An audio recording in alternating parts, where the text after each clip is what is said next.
Night comes softly, the way dusk settles over small towns and crowded cities alike, slow at first, then all at once. Lamps dim behind curtains, street noise fades into a distant murmur. A few voices linger outside, drifting faintly through the air before dissolving. The world exhales. Breathing slows. Thoughts ease. Somewhere, anywhere, a listener settles into the quiet. Maybe a bed, maybe a couch, maybe a favorite chair. The posture doesn't matter. What matters is the stillness beginning to wrap around them, the gentle sense that the outside world is stepping back, giving room for something else to unfold. In that softened quiet, a story begins to rise, not abruptly, not with fanfare, but the way a tide comes in, sure, patient, and steady. It pulls the edges of the listener's awareness toward a different time, carrying them across the surface of centuries as if across calm midnight water. The present loosens, lights recede, breath deepens, and in their place, the outline of another night begins to take shape.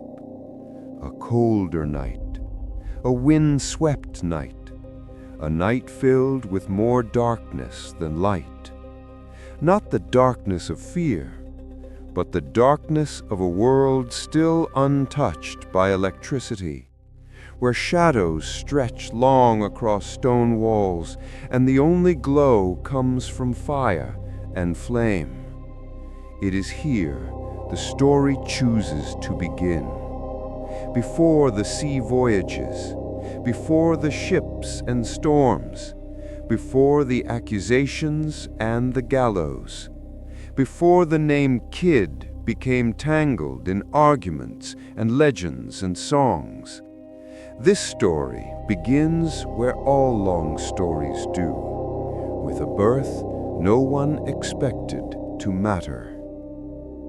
The town of Greenock, pressed against the Scottish coast, is a place shaped by weather. Narrow lanes weave between houses of stone and wood. Roofs glisten with dampness even on dry days.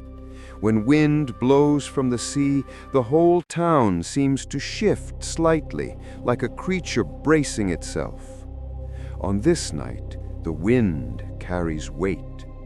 Thick clouds roll in from the horizon, dark, layered, heavy like wet wool pulled across the sky. The air feels charged, humming softly with the tension that precedes a storm. Waves hit the shoreline harder than usual, sending up brief sprays that glint in the faint moonlight.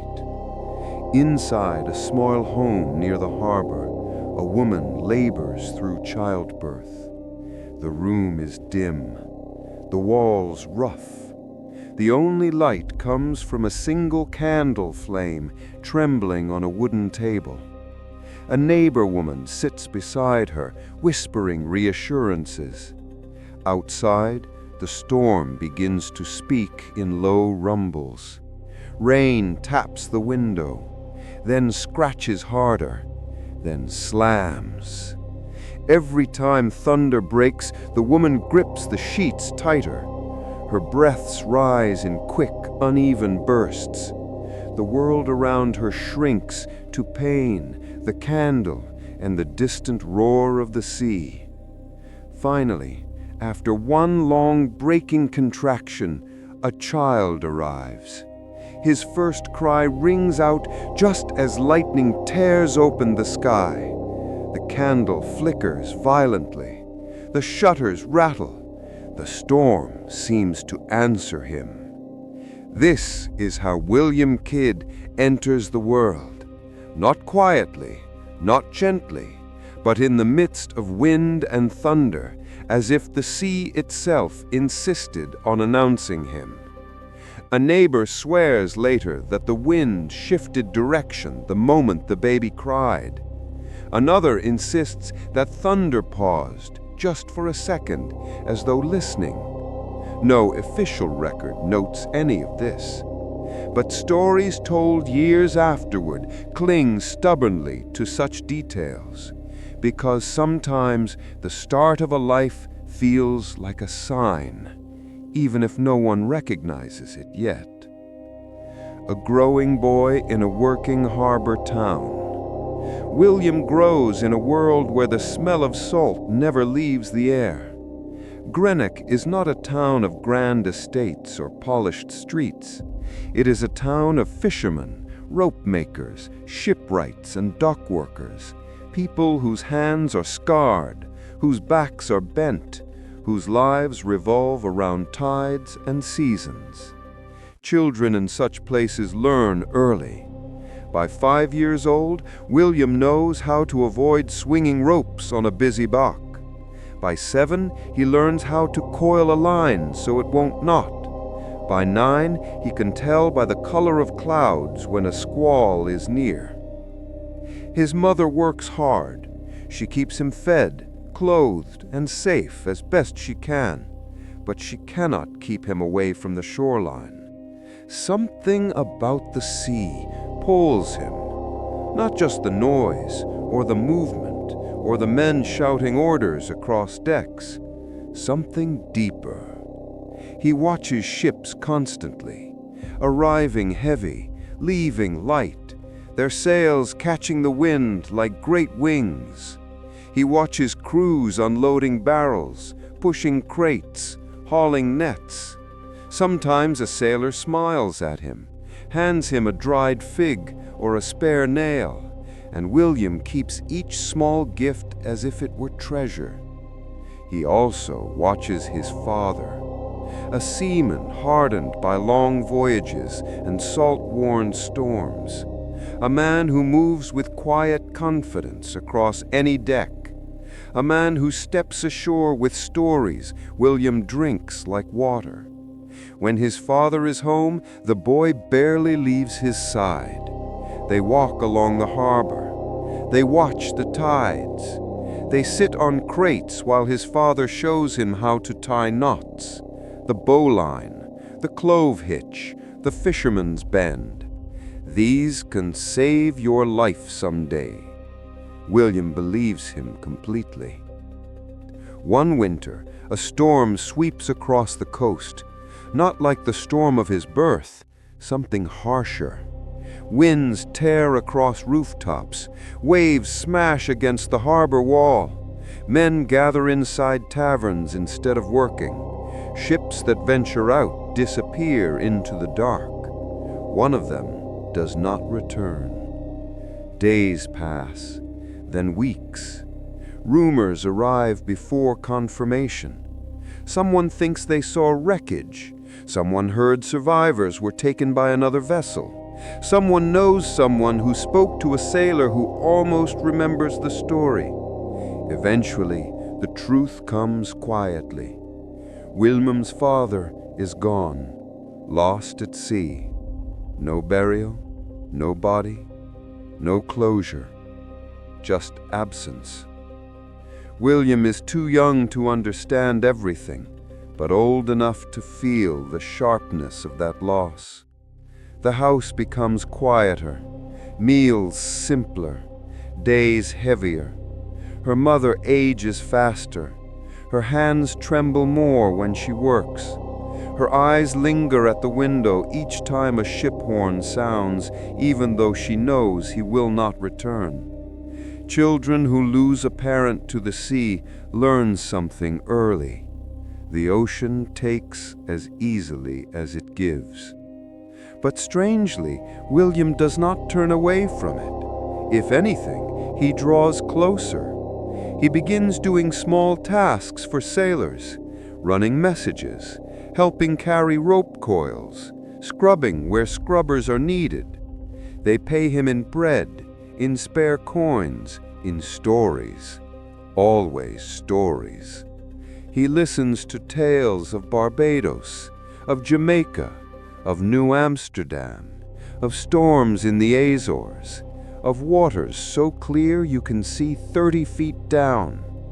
Each story pulls him farther from the shoreline, even while he still stands on it. A boy ready for the world. By the time William is a teenager, the decision is no longer a question. The sea will be his life. He doesn't announce it. He doesn't need to.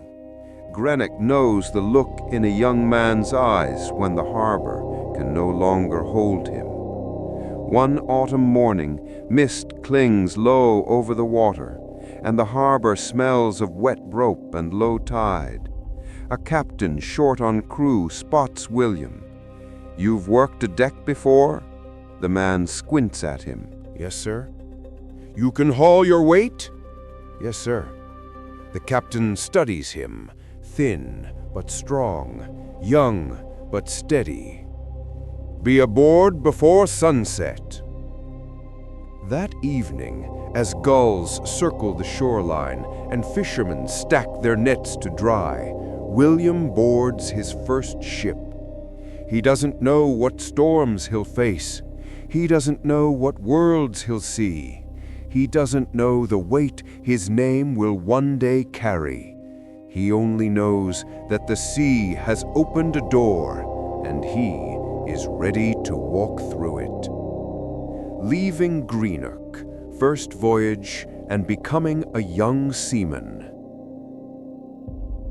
The deck beneath William's boots feels strange the first time he steps onto it. Not unstable, not unsafe, but different, alive in a way solid ground never was. The ship is modest, its sails patched in places, its ropes stiff with salt, its timbers creaking softly with every shift of the tide. To the men who have sailed for years, she's a working vessel, nothing more, nothing less. But to William, she feels like possibility. The captain barely glances at him as he boards. A few older sailors offer the faintest nod of acknowledgement, more out of habit than welcome. The ship doesn't wait. Before the last sliver of sun slides behind the hills, they are already easing away from the dock. Ropes coiling, sails loosening, the harbor shrinking inch by inch behind them. For the first time, William hears the deep, steady rhythm of waves hitting the hull from the outside of Greenock's familiar walls. He makes the mistake of turning back. His mother stands at the shoreline. Her figure is small, hood pulled up, arms held close against the wind. She doesn't wave, she simply watches. William swallows hard, then forces himself to face forward. The ship moves into the gray-blue distance.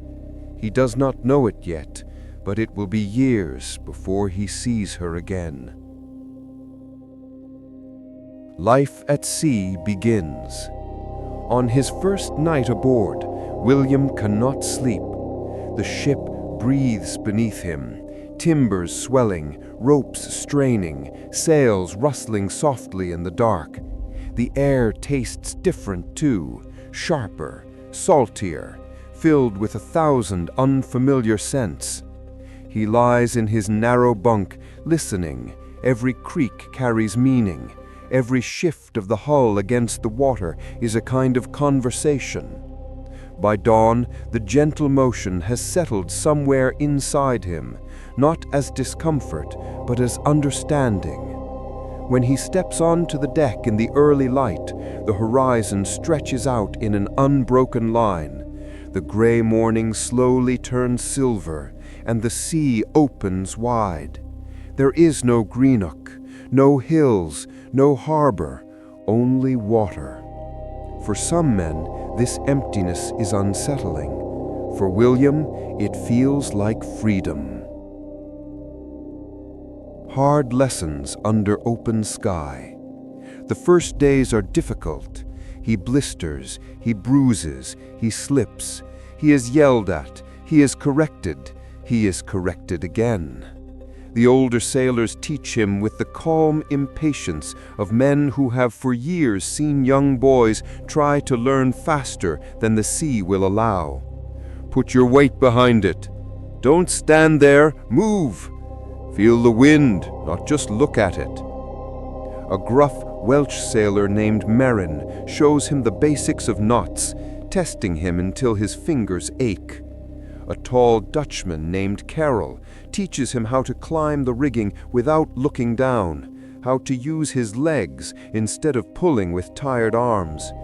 A barrel-chested Irishman named Connell teaches him how to keep his balance on a wet deck, shifting his feet with the ship instead of against it. At night, they sit near a lantern, repairing nets or mending shirts, and the men tell stories. Stories of storms that tore sails clean off the mast. Stories of ports with colors brighter than anything in Scotland. Stories of fights, losses, loves, and escapes. He listens to every word. He learns something else too, that sailors trust slowly, but when they trust fully. Becoming one of them. Weeks pass. William's hands toughen. His steps grow sure. He stops flinching when waves slap the hull unexpectedly. He no longer loses balance on steep tilts, and the crew notices. Not with praise, that is rare, but with something better. Acceptance. A nod from Merrin. A clap on the shoulder from Connell. A shared mug of watered ale. One evening, as the sky burns orange behind the ship and the wind softens to a warm sigh, Carol points toward the horizon. "You have the eyes for this," he says. "The sea takes most boys, but some boys, they take the sea." He doesn't answer. He just watches the horizon, something tightening inside him. Not fear, not pride, something deeper, belonging. First landfall in the New World. The journey across the Atlantic is long, but eventually the vague shadow of land appears ahead, growing day by day. The smell changes first, less salt, more earth, more life. Birds arrive next, flying wide circles above the ship, their calls drifting across the deck. Then, one early morning, the mist parts, and William sees it. New York. Not the crowded, towering metropolis it will become, but a raw, growing settlement of wooden homes, open markets, and a harbor busy with smaller ships. It is noisy, chaotic, full of accents and languages that collide in the warm air. But to William's eyes, it is exciting in a way Greenock never was.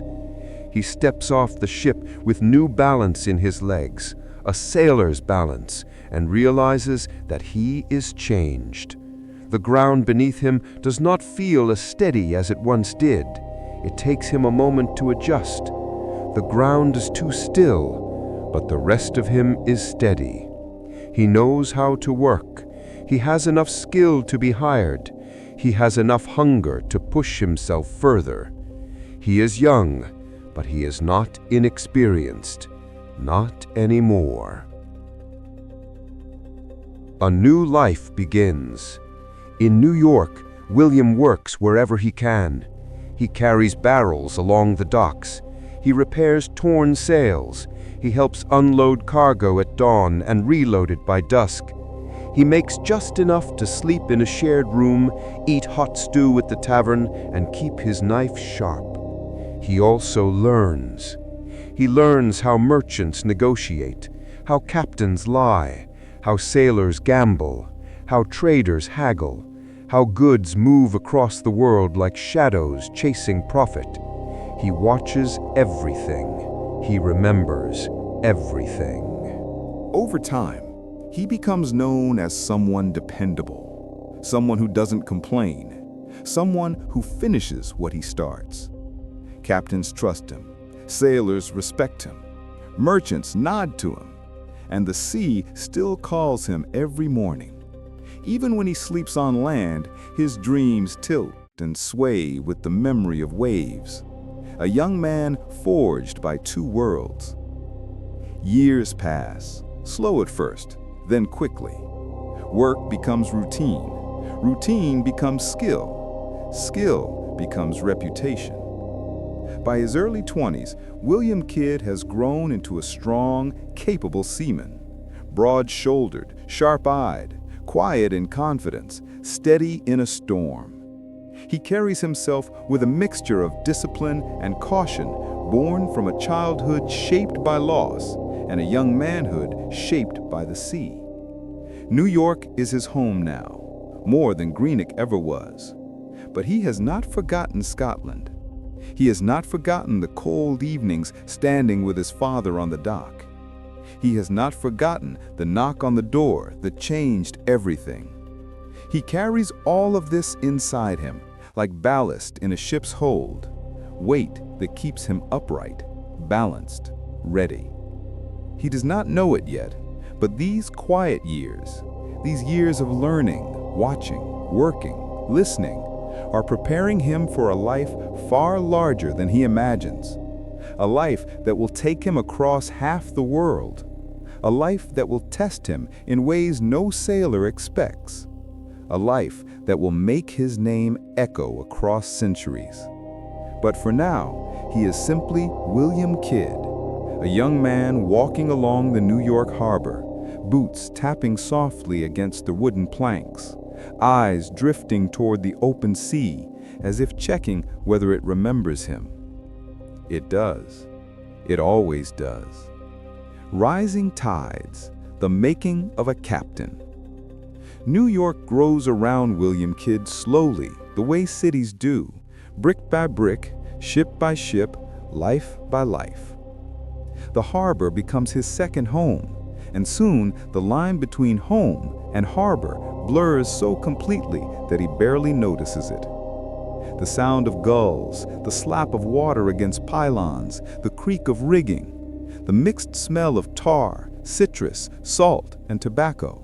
These become the wallpaper of his life. Kidd matures into a man of steady hands and sharp instincts. He is not loud, not reckless, not the type to shout stories over ale. Instead, he speaks when he has something to say, listens when he needs to learn, and works with a precision that other sailors come to rely on. This city is rough, growing fast, and full of people chasing their version of progress. Merchants fight over contracts. Captains fight over crews. The wealthy fight for influence. The poor fight for survival. Through it all, Kidd watches and remembers. Years of working among the docks give him an unusual kind of education. He learns when a sail is ready to tear, when a captain is hiding fear, when a merchant is bluffing, when a sailor is about to desert, when a storm is lying low beyond the horizon.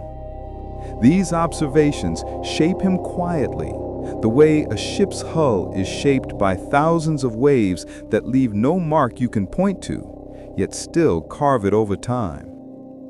Becoming more than a sailor. Some men drift through the maritime world without direction. Others rise because they cannot imagine doing anything else. William Kidd rises. Proficiency becomes expertise. Expertise becomes leadership. Leadership becomes trust. Captains begin to request him by name. Take Kidd with you if you want the rigging done right. Put Kidd at the bow during storms. He reads the water better than most. Kidd won't steal from your cargo. Kidd won't start a fight. Kidd won't shirk. Reputation travels faster than any ship, and with reputation comes opportunity. The French privateer. One year, trouble sweeps across the colonies. A French privateer, fast, cunning, relentless, is attacking English ships, slipping in and out of small inlets with infuriating ease. Merchants complain. Colonial officials grow restless. Captains grumble that the privateer knows the waters too well. Someone must stop him. And the name that comes up again and again is William Kidd. By this time, Kidd is no longer simply a crewman. He's a respected seafarer, trusted by both sailors and merchants. He has the rare balance of being disciplined, clever, cautious, decisive. A combination often found in leaders long before those leaders realize what they're becoming. Kidd accepts the mission. He gathers a small, sharp crew, men who respect him, men who believe in his judgment. They track the privateer for days, following rumors like breadcrumbs scattered across the coastline. One night, under a moon that hangs barely above the water, they find him. The battle is swift. The privateer puts up a fight, but Kidd's crew is prepared. They board. They overwhelm. They seize control. It is his first major victory, and it changes how the colonies view him. From that point on, he is not just William Kidd. He is Captain Kidd.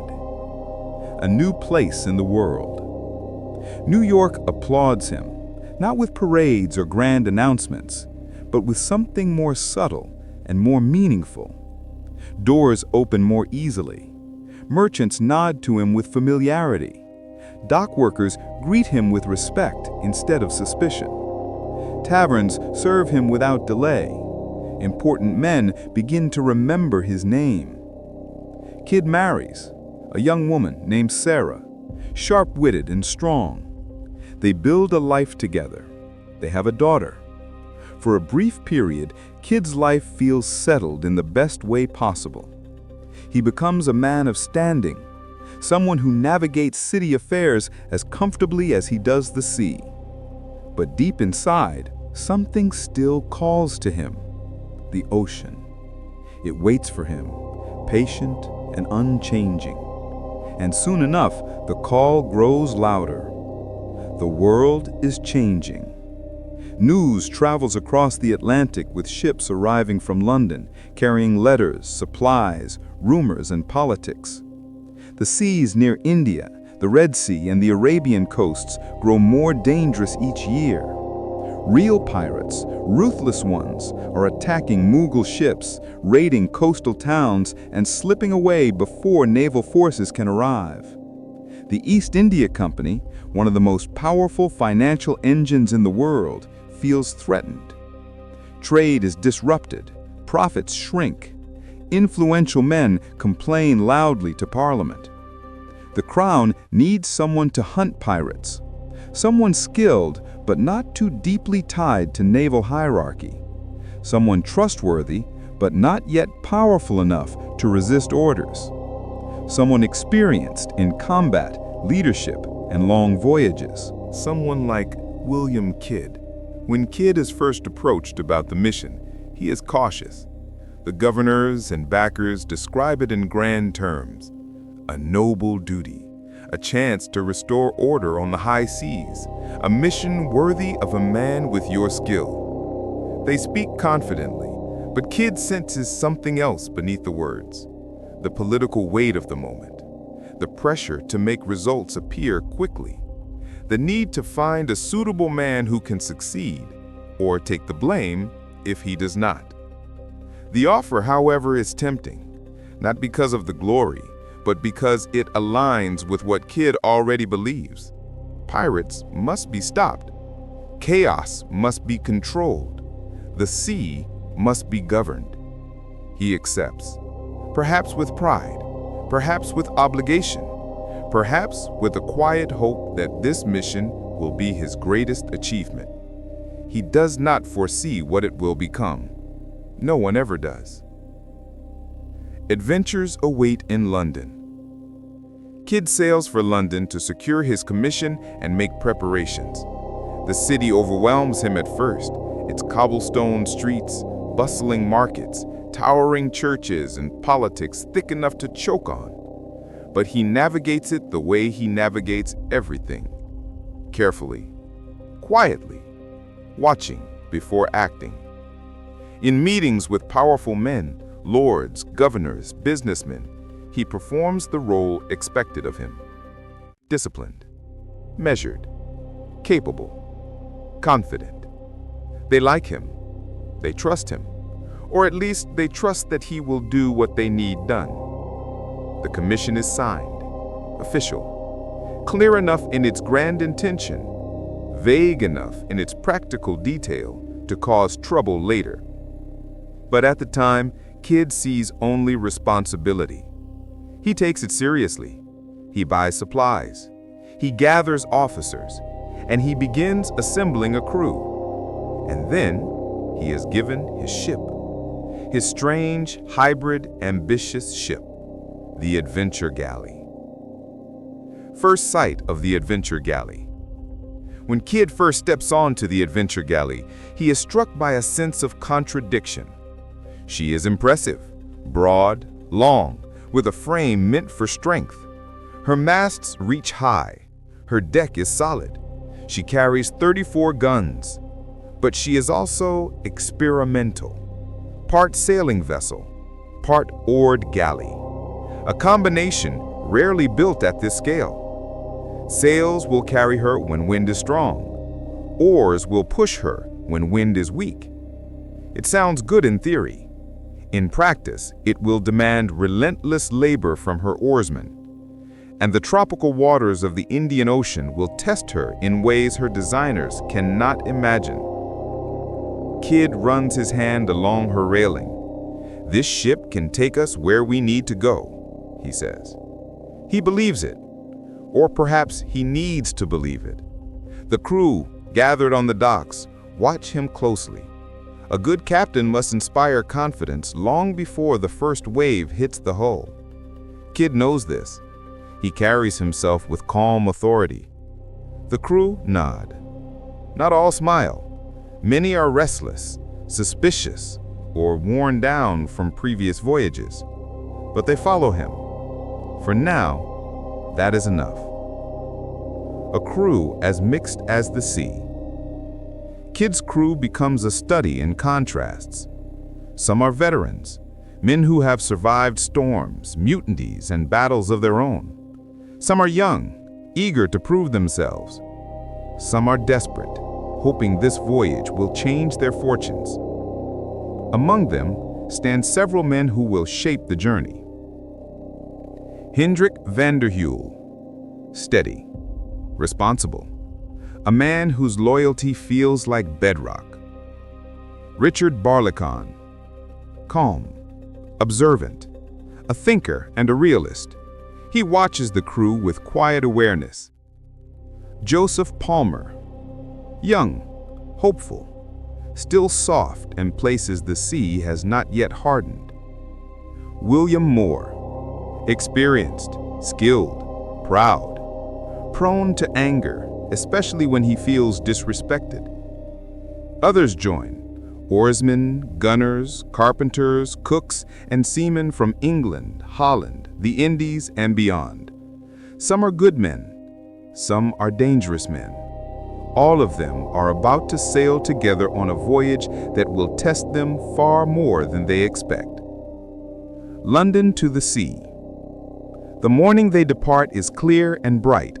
Sails unfurl, lines are pulled, the Adventure Galley drifts away from her moorings. The Thames glitters under the rising sun. Crowds watch from the banks. Some cheer. Some simply stand with folded arms. A few sneer, already doubting the mission's feasibility. KIDD stands at the helm. This is his moment, the culmination of years of work, the start of the greatest journey of his life. The ship glides through the river's twists and bends, passing warehouses, taverns, and shipyards. Men wave, lanterns sway. The city slowly shrinks behind them. As the river widens and loses its familiar shape, the crew grows quieter. The air changes, the wind shifts. And finally, the Adventure Galley enters the open sea. The swell lifts her bow, her sails tighten. The horizon stretches endlessly ahead. None of the men aboard can know it yet, but this morning marks the beginning of a chain of events that will reshape every life on that deck. It will lead them across oceans, into storms, into conflict, into fear, into betrayal, into legend, and ultimately into a courtroom where their captain's name will be dragged through history. But for now, the sea is calm, the wind is steady, the Adventure Galley moves confidently towards the great unknown. The long Atlantic, tests of leadership, and the cracking foundation of fate. The Adventure Galley moves steadily into the open sea, her sails catching the cool Atlantic wind. The city of London fades behind the ship, becoming a smudge of rooftops and chimneys, and then finally disappearing into the pale horizon. What remains is the sound of water, the rustle of canvas, the steady rhythm of oars lifting and dipping when wind fades. For Kidd, it begins with a mounting weight. He stands at the quarterdeck day after day, watching the horizon with the eyes of a man who is trying to balance hope and responsibility. The commission he carries, signed by powerful men, rests inside his coat like a silent promise, or a silent threat. He cannot be sure which. What he does know is that the world has placed expectations on his shoulders that feel increasingly heavy. First tensions among the crew. Sailors are not philosophers. They are practical men, shaped by weather, hunger, and experience. They judge a captain not by his rank or reputation, but by the choices he makes when the sea tests him. And the sea is always testing. At first, the crew's mood is high. They joke as they work. They sing old shanties in the evening. They trade stories during night watch. But beneath the surface, quieter tensions begin to form. Some oarsmen dislike the dual nature of the ship. Having to row when the wind dies feels like punishment, not duty. Some sailors resent the cramped quarters and long shifts. Others whisper that the mission is unclear, the commission vague, and the rewards uncertain. Still others, especially those used to piracy, grow restless. These murmurs are soft at first, barely noticeable beneath the hum of ordinary work. But Kidd senses it. Not as fear, he is not afraid, but as pressure. Leadership at sea is not about commands. It is about reading men the way one reads water, looking for the swell before the wave. Crossing the Atlantic. Weeks pass. The sea becomes their world. Some days calm, some days restless, some days beautiful in a way that makes even hardened sailors pause. The crew settles into a rhythm. Dawn. Sails adjusted. Decks washed with seawater. Midday, men climb the masts to check for tears. Oarsmen drill. Food is rationed with watchful care. Evening, lanterns sway, stories rise, arguments flare, silences deepen. Night, stars shine like scattered silver nails. The ship creaks softly. Kidd stands awake longer than most. He thinks of Sarah and his daughters. He thinks of the wealth promised by success. He thinks of the consequences of failure. He thinks too of what he has left behind: comfort, reputation, safety. The sea gives him space to think, but it never gives him answers. The first storm. It comes as all Atlantic storms do. Sudden, massive, unapologetic. The sky darkens without warning. The wind shifts in a way sailors can feel in their teeth. Waves grow taller, rolling toward the ship with mounting force. "Reef the sails," Kidd orders. Men race up the rigging. hauling canvas awkwardly as the wind nearly tears it from their hands. Lightning splits the sky. Thunder rolls like the roar of something ancient. The Adventure Galley climbs steep swells, her deck tilting so sharply that footholds vanish under wet boots. KIDD moves through the chaos like a man who has known storms since childhood. He grips railings, shouts clear commands, steadies men who slip, braces himself against the shudder of the ship. For hours the storm pummels them. Rain slashes sideways, water floods the deck. The mast groans and threatens to crack under the pressure, but the ship holds, and so does the crew. When morning finally breaks, the storm drifts away as if it never existed, leaving behind exhausted men and the captain whose authority has grown a little heavier, a little more solid. For many sailors, this is the moment their respect for KIDD becomes real. He faced the Atlantic and did not flinch. He commanded with calm precision. He did not break. But respect does not erase hardship. As they sail farther south, the weather changes. The air grows warmer. The winds grow unpredictable. Water supplies must be monitored carefully. Food begins to spoil faster. Small disagreements spark fights. Minor mistakes turn into reprimands. Hunger, heat, and boredom gnaw at patience. Through it all, KIDD remains steady. He mediates disputes. He assigns tasks with fairness. He distributes rations with measured discipline. But inside, he feels the strain. He knows the real journey hasn't even begun. The Indian Ocean, the true test, still waits far ahead.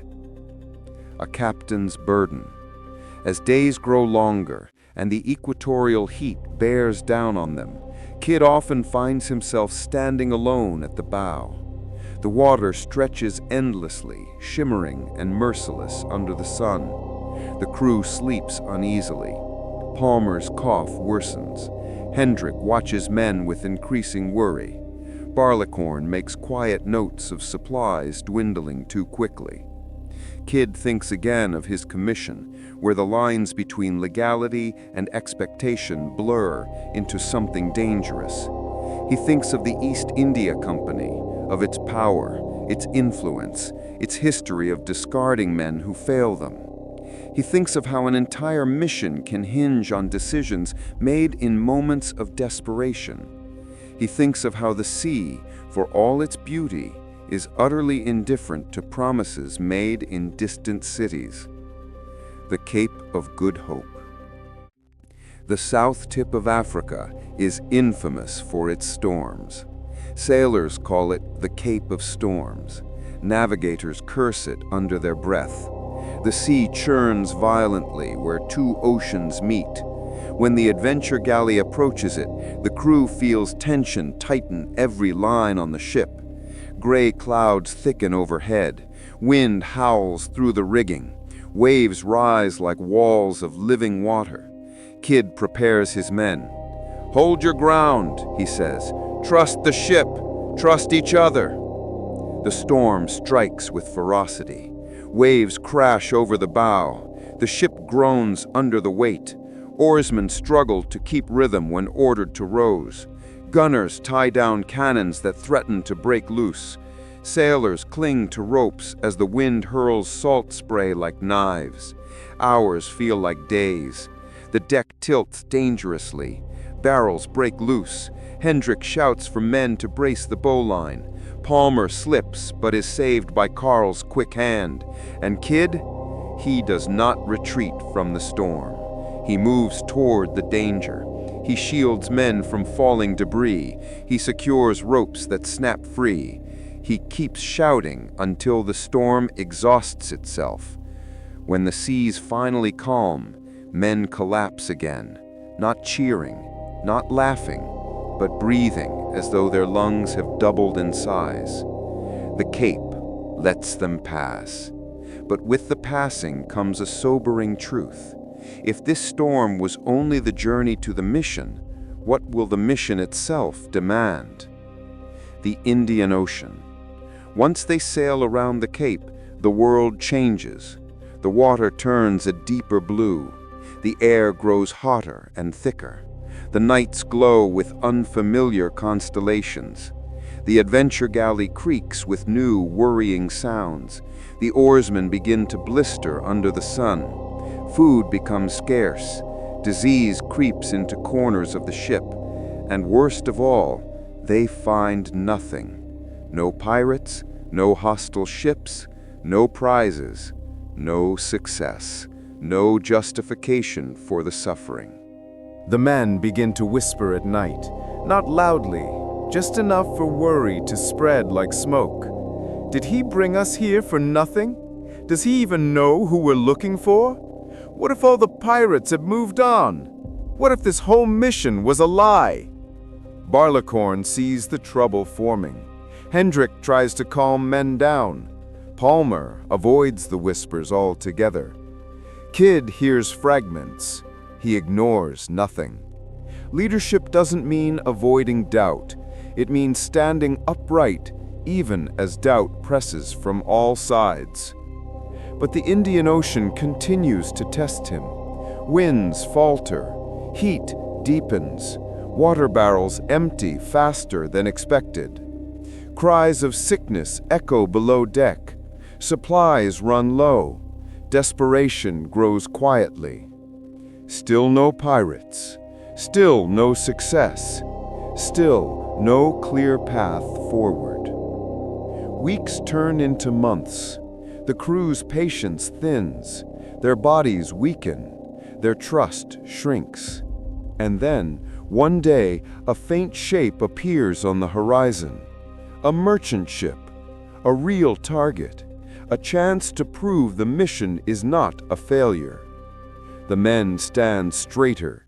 Energy returns. Eyes sharpen. But when they board the ship and find a French pass protecting her, something in the crew breaks. It's small, invisible, but real. KIDD releases the ship. The law demands it. The mission demands order. The men demand relief. And in the space between those demands lies a fracture, one that will widen soon, very soon. The Indian Ocean stretches wide and blue and deceptive. For generations, sailors have called it a beautiful liar. Its surface calm one minute, cruel the next. Its winds can vanish without warning, leaving ships stranded as though suspended in molten glass. Its heat can bring sickness faster than storms do. For the men aboard the Adventure Galley, the Indian Ocean becomes a slow, grinding test. When the ship crosses into the deeper tropics, the heat arrives in waves, not of air, but of weight. It settles on shoulders, presses against ribs, fills lungs with heavy warmth. Sweat becomes constant. Shirts cling, then harden with salt. Buckets of seawater thrown across the deck evaporate almost instantly. Below deck, the air barely moves. The oarsmen sit in thick shadows, their bodies shining with sweat, muscles shaking from the strain of long days. The oars creak in their locks, a monotonous rhythm that fills the ship from dawn until dusk whenever wind fails. Sometimes the breeze disappears completely. The galley halts. The horizon wavers under shimmering heat. The crew waits, restless, exhausted, irritable. Days like these feel endless. To keep discipline, KIDD establishes rotations: work, rest, water, shade. But even this grows difficult as supplies run low. Men begin to sleep wherever they collapse, beside coils of rope, by the oars, under the shade of cannons. Connell, one of the oldest sailors, jokes that he no longer knows whether he's dreaming of land or simply forgetting what water feels like when it isn't warm. No one laughs. The first coughs seem harmless, Just dryness from the heat, a tickle of dust in the throat. Then the coughs deepen, heavy, chest shaking. Then fevers rise. Then sores form on the skin from hours of sweat and salt. The surgeon works tirelessly, moving from man to man. He uses poultices, tinctures, whatever he has left, but medicine dwindles quickly. The nights echo with restless groans. A young sailor named Dunn collapses during his shift at the oars. 2 men carry him out and lay him near the hatch where air is cooler. He does not wake until the next night, disoriented and frightened. KIDD visits him and places a hand on his shoulder. "You'll be all right," he says it quietly, sincerely. But as he walks away, even KIDD is unsure. The Indian Ocean is not gentle. The Indian Ocean does not negotiate. KIDD sleeps little during these weeks. He eats less than most. He watches the men more carefully each day. He sees cravings in their eyes, cravings for rest, for comfort, for shade, for success. He sees cracks forming in their unity. Long voyages change people. They strip away layers of politeness and patience. The truth of a man emerges under sweat and deprivation. Some grow quieter. Some grow violent. Some lose themselves in anger. Some cling to a captain like a final rope. And KIDD? He holds the weight of every man's suffering as if it were his own. Yet leadership requires more than sympathy. It requires decisions. Decisions that men may hate you for. Decisions that may save them or break them. Every morning, Barleycorn checks the barrels. He writes numbers in a small leather notebook: water levels, bread rations, beef stock, gunpowder, rope, tar. Each day the numbers shrink. He reports to KIDD quietly, often at dusk when the heat softens slightly. "We'll need fresh water within a week. We lost another barrel to rot. The salted pork has turned. We may run out of lamp oil before long." KIDD listens to every report. He nods once. He thinks. Then he adjusts the rations. Sailors grumble. Some openly complain. Others accuse him behind his back. "He's feeding us like mice. He's saving the best for officers. He doesn't know what he's doing." But the truth is simple. KIDD is keeping them alive. Rations are not cruelty. They are survival. But hungry men rarely appreciate the difference. The crew expected glory. They expected victories. A captured pirate ship here, a seized treasure there. Instead, day after day, the horizon remains empty. Every lookout shift ends the same way. No sails in sight. When the merchant ship with the French pass is released, the men see not legality, but loss. "That should have been ours. We're dying for nothing. You think London cares we followed the rules?" Their whispers slip across the deck like restless shadows. KIDD hears them. He says nothing. But the fracture grows. Traveling along the Arabian coast brings new hardships. The days scorch the deck black. The nights remain warm, thick with humidity. Water spoils faster. Spirits sour. The ship's hull begins to creak in unsettling ways. The carpenter reports areas weakened by heat and salt. Moore, loud, brash, skilled, grows increasingly confrontational. "We should have taken that prize," he says one night. "Other captains wouldn't have hesitated." KIDD looks at him calmly. "We act by law." Moore scoffs. "Law doesn't feed us." Hendrik steps between them, but the damage is done. A seed has been planted, a seed with sharp roots. When Madagascar appears in the distance, a green, lush coastline after endless heat, It feels like a miracle. The men expect rest, shelter, fresh water, food, relief. But Madagascar is not a safe haven. It is a lawless, shifting world, a place used by pirates, traders, exiles, deserters. It gives little without taking more. When the men attempt to resupply, some simply vanish. A few slip away at night. A few desert openly, refusing to return to the ship. KIDD watches them go with heavy eyes. He writes their names into the logbook. Deserted. He knows he cannot chase them. He cannot force loyalty. He cannot anchor men who want to disappear into the island's thick forests.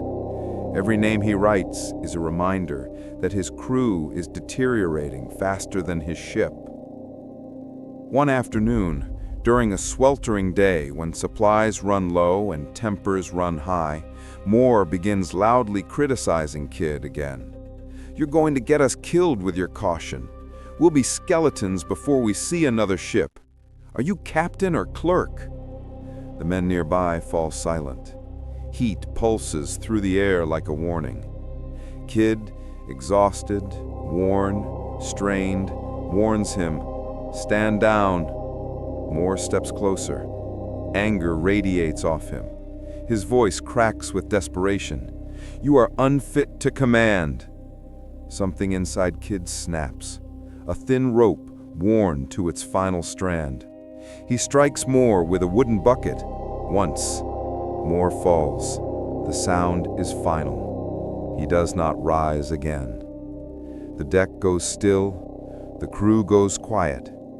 And something inside the Adventure Galley dies with Moore. Not a man, but the last fragile thread of unity. KIDD stares at Moore's body. He feels the weight of the action like a physical blow. He gives no speech. He offers no justification. But as men carry Moore below deck, they look at KIDD differently. Not with hatred, not with fear, but with uncertainty. A captain who kills a man must justify that act with success. But success has not come. Not yet. The galley herself begins to fail. Her hull is softening. Her timbers are splitting. Her seams widen despite constant repairs.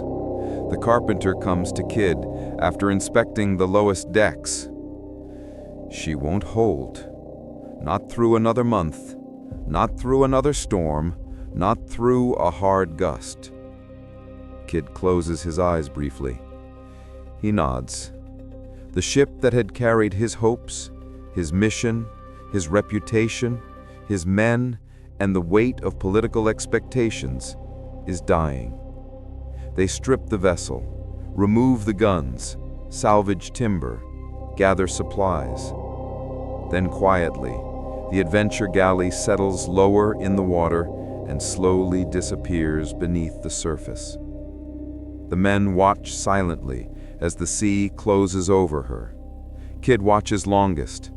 His face shows nothing, but inside something fractures forever. A captain can lose a battle. He can lose a man. He can even lose a limb.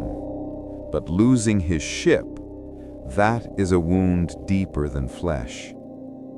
Now in longboats, with limited supplies and limited time, the remaining crew rows toward the horizon. They have no ship. They have no clear future. They have no unity. But they still have one thing: possibility. Whispers rise among them of ships rumored along the Indian coast, merchantmen carrying wealth, vessels that might, if taken, reverse their fortunes.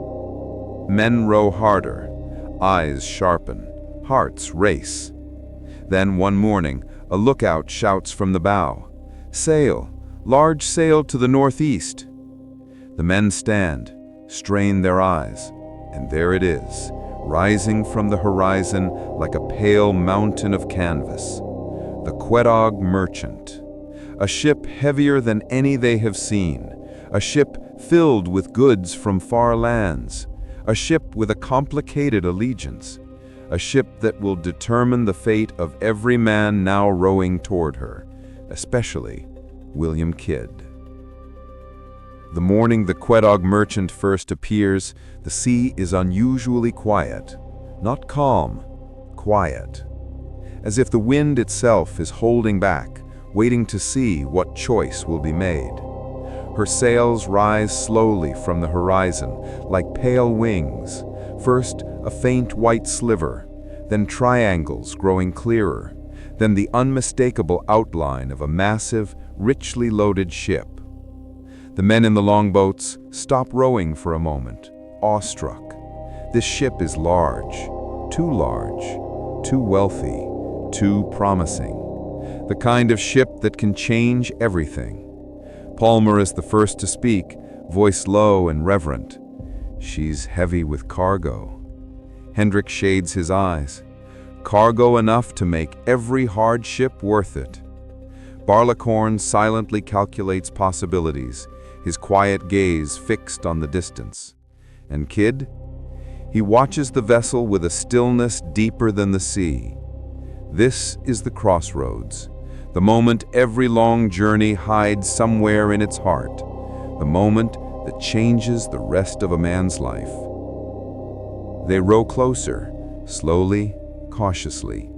The Quedagh merchant grows massive as they near her, her hull tall as a fortress wall, her polished wood glowing warm under the sun. Sailors on her deck lean over the rails, staring back at the approaching boats. Some curious, some wary, none hostile. This is not a pirate vessel, not a warship, not a threat. A merchant ship, beautiful, wealthy, and heavy with trade. A prize, a temptation, an opportunity or a trap, depending on how the world later decides to interpret it. Kidd calls out, "Prepare to board." His voice is calm, not eager, not ruthless, just steady. The men respond instantly, not because they fully trust him, but because they desperately want what is inside that ship. Hooks secure the longboats to the merchantman's wooden hull. Ladders drop, boots thump on rungs, hands grip rope and timber. Kidd climbs first. His boots hit the deck of the Quedagh merchant with a soft thud that echoes strangely in the wide space. The merchant crew gathers at a distance. Armenian traders, Indian sailors, Mughal guards, and men from various coasts. Eyes wide, bodies tense, but there is no fight. This is not a boarding fueled by rage or desperation. It is a delicate moment balanced between law and will. Kidd calls out, "In the name of the crown, we will inspect your papers and cargo." The merchant captain steps forward. His men bring out documents, thick, sealed, important looking. Kidd opens them one by one, scanning, reading, evaluating. Then he finds it. A French pass, a document that claims to protect the ship from seizure by English privateers. He holds it up. The crew around him quiets. The air thickens. If he honors the pass, the men get nothing. All their suffering, all their loss, all their hunger, for nothing. If he rejects or doubts it, they take the ship and take a risk that might one day cost him his life. Barleycorn speaks first, voice soft. "Captain, you know what honoring that paper will do to morale." Kidd does not answer immediately. He studies the pass. His brow tightens, not in anger, but in deep thought. "This paper," he murmurs, "may not be valid." He says it quietly, but the effect is loud. More is dead, but his earlier words still echo among the men. Law doesn't feed us. Now hope does. Kidd closes the pass and looks up at the merchant captain. This vessel is seized under authority of the crown. The decision falls like a stone into water, its ripples spreading far beyond the deck. Lanterns descend into the hold.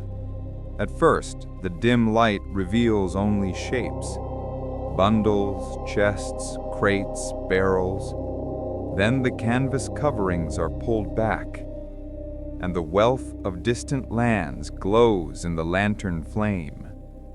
Silks that shimmer like water, spices whose scent warms the air, opium packed carefully, gold coins, ivory, fine muslins, jewels locked in carved boxes, treasure worth more than any man on the ship has ever seen in his life. Some men gasp, some whisper prayers, some stare silently.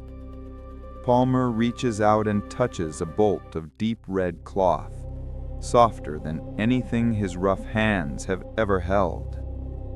Hendrik closes his eyes briefly, as if overcome. Barleycorn's stoic calm cracks for a moment. His jaw tightens in awe. It is wealth enough to change the future of every man aboard, to feed their families, to end their poverty, to turn seamen into landowners, to turn their suffering into meaning.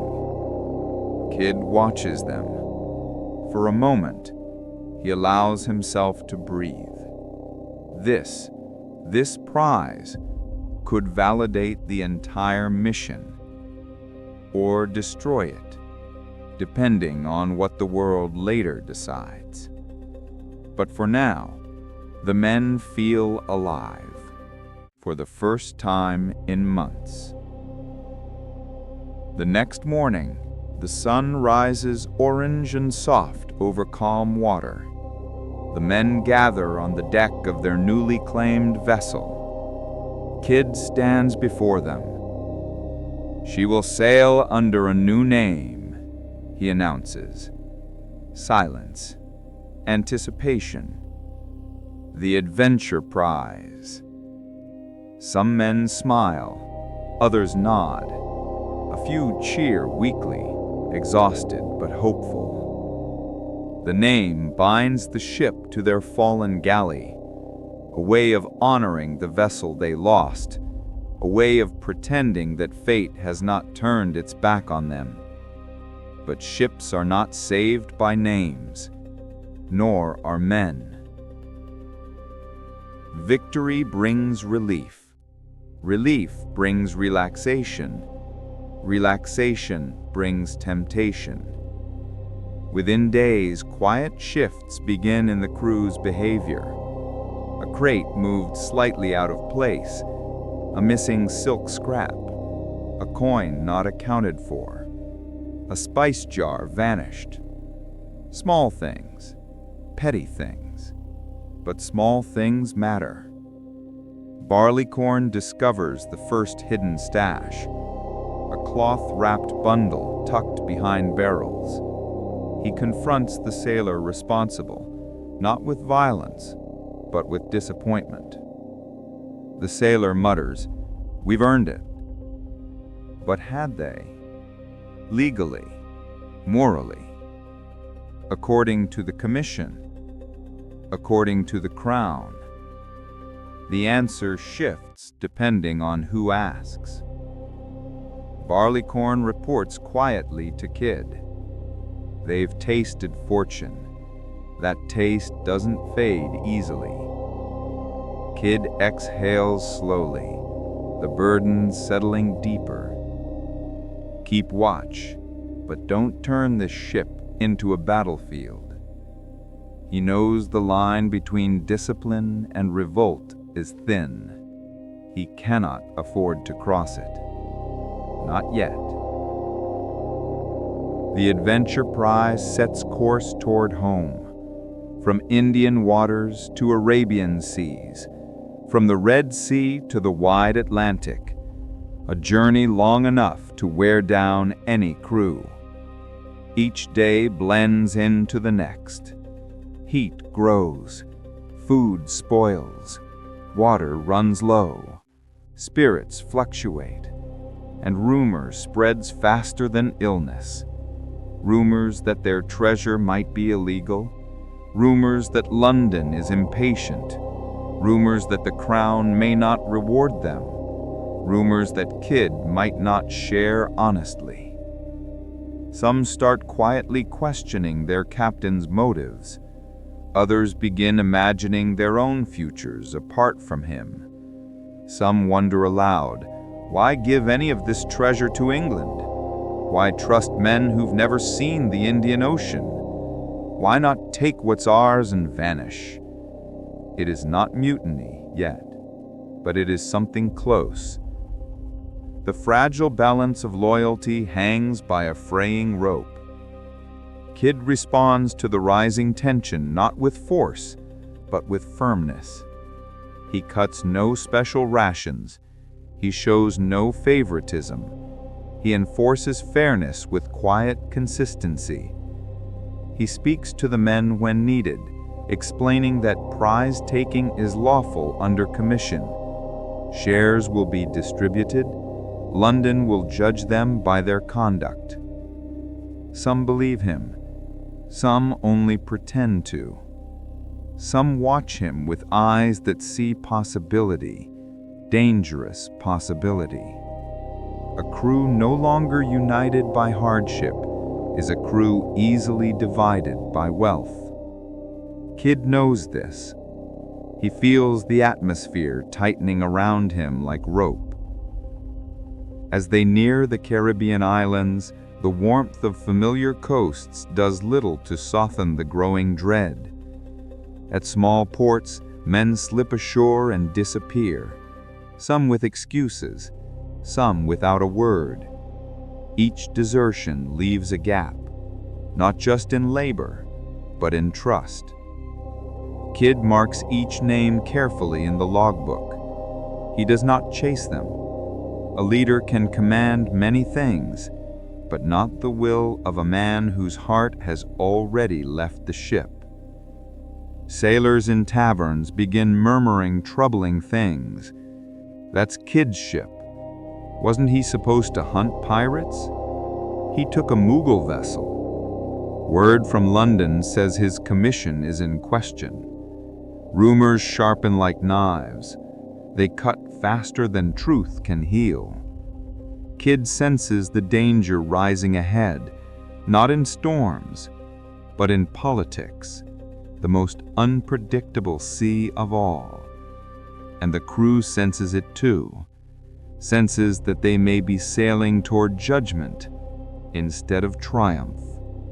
One evening, as the sky bleeds into deep violet and the ship rocks gently under exhaustingly familiar stars, Barleycorn approaches KIDD on the quarterdeck. "Sir," he says quietly, "the men are uneasy. I know. They hear things in the ports. I know. They think London will call this piracy." KIDD turns to look at him, his face calm but weary. "I acted under commission." "You know that," Barleycorn replies. "But do they?" KIDD doesn't answer. The sea stretches ahead, dark and endless. Behind them lies hardship. Beside them lies treasure. Before them lies inevitable judgment. The path is set, and KIDD cannot turn back now. The sea around the Caribbean feels different from the Indian Ocean, but not easier. It is warmer, yes, the breezes lighter, the nights less suffocating. But the atmosphere aboard the Adventure Prize does not brighten. Exhaustion hangs over the men like a fog. Too much time without certainty has worn them thin. KIDD feels it every time he walks the deck, the way conversations hush when he passes, the way eyes linger a second too long, the way some men avoid his gaze altogether. The treasure in the hold should have united them, but instead it has made them cautious of one another. Wealth changes men faster than hunger ever could. Each night, sailors sleep with their valuables under their heads or inside their boots. Barleycorn reports more missing items, small things but meaningful in their pattern. A muslin bundle here, a handful of coins there, a spice jar gone, a belt buckle carved in ivory. When confronted, each man denies involvement. But this is not surprising. Desperation speaks the same language in every culture. KIDD calls a quiet meeting of his officers. Hendrik looks troubled. Barleycorn looks resigned. Palmer looks frightened. "We cannot turn on one another now," KIDD says. "It's already started," Barleycorn replies, gently. KIDD knows he's right, but he cannot allow the ship to fracture any more than it has. "We hold steady," KIDD says firmly. "We return home. We put this voyage behind us." His words are sincere, but sincerity alone cannot mend a crew whose patience has been stretched beyond its limits. The first port they enter in the Caribbean seems harmless enough, a place to gather fresh water, buy food, repair the sails. But rumors move faster than any ship. Men in taverns glance at the crew with wary eyes. Someone whispers, "Is that KIDD's ship? Aye, the one they say raided a Mughal vessel? Thought he had a commission. London's displeased, they say. They say he's gone rogue. They say he's no better than a pirate." KIDD hears fragments of these conversations. The men hear even more. Each rumor lands like an ember on dry tinder. Some sparks fade, some smolder, some ignite. By the time they leave the port, the crew is divided in their fears. Some believe KIDD will protect them in court. Some believe he will sacrifice them for his own safety. Some believe the crown will sacrifice all of them to avoid admitting political mistakes. And some consider the dangerous idea that disappearing onto some quiet island may be safer than reaching home. KIDD senses he is losing not only their trust, but the stability of the voyage itself. But there is no turning back, not anymore. The treasure taken from the Quedagh merchant sits in the hold, quiet, moving, undeniable. It is a kind of gravity unto itself. At night, sailors sneak down to the hold to stare at it, not to steal, at least most do not, but to feel the pull of it. Gold has a strange way of reflecting a man's inner life back at him. For some, it shines with hope. For others, with fear. For others still, with hunger. Palmer confesses to KIDD one night, "Sir, when I look at it, I think of home, but then I think of what men kill for." KIDD rests a hand on the young sailor's shoulder. "It is only metal," he says softly. But even he knows this is not the truth. Treasure is never only metal. It is everything a man wants or fears. It is destiny, and it is danger. When they anchor at a quieter inlet to gather food and water, another sailor disappears. No struggle, no fight, just a pair of footprints leading toward the dense trees and nothing more. "Another one gone," Hendrik reports grimly. "I know," and nods and writes the name into his log. Each desertion tightens the noose of the future. A shrinking crew means more labor for the rest, more resentment, more instability. Barleycorn says quietly, "We need to finish this voyage before no one is left." He means it literally. Late at night, KIDD stands alone at the quarterdeck. The stars reflect on the water, shimmering softly with the motion of the waves. He thinks of Sarah and his daughters. He imagines returning home with honor, imagines walking through a familiar door and setting down a burden he has carried for too long. But he also imagines standing before men in wigs and robes, men who never touched an oar, never fought a storm, never tasted salt on their lips, and hearing them accuse him. He imagines the distorted retellings of decisions made under strain. He imagines the possibility that no explanation, no commission, no defense will matter. He closes his eyes. The night feels too quiet. The stars feel cold. The sea does not answer him. Despite the fear, despite the rumors, despite the uncertainty, KIDD makes a choice. "We go to Bellamont," he tells the crew. "The governor knows our mission. He will hear us. He will help us." Some men nod. Others look skeptical. A few laugh bitterly under their breath. But KIDD remains steady. He believes, truly believes, that Bellamont will understand, that the man who helped authorize his mission will defend it.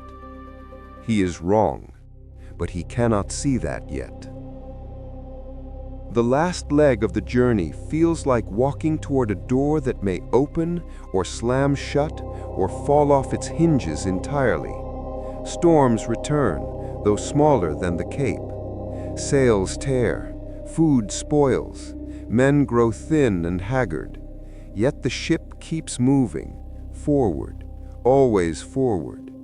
As days pass, the coastline of America takes shape. First a shadow, then a green blur, then the familiar outline of trees and hills. Home, or something that looks like home. The crew stands at the rails as if unsure whether to cheer or brace for disaster. KIDD grips the wheel, his jaw tight, his eyes fixed on the shoreline. He feels like a man walking into a courtroom long before he ever steps inside one.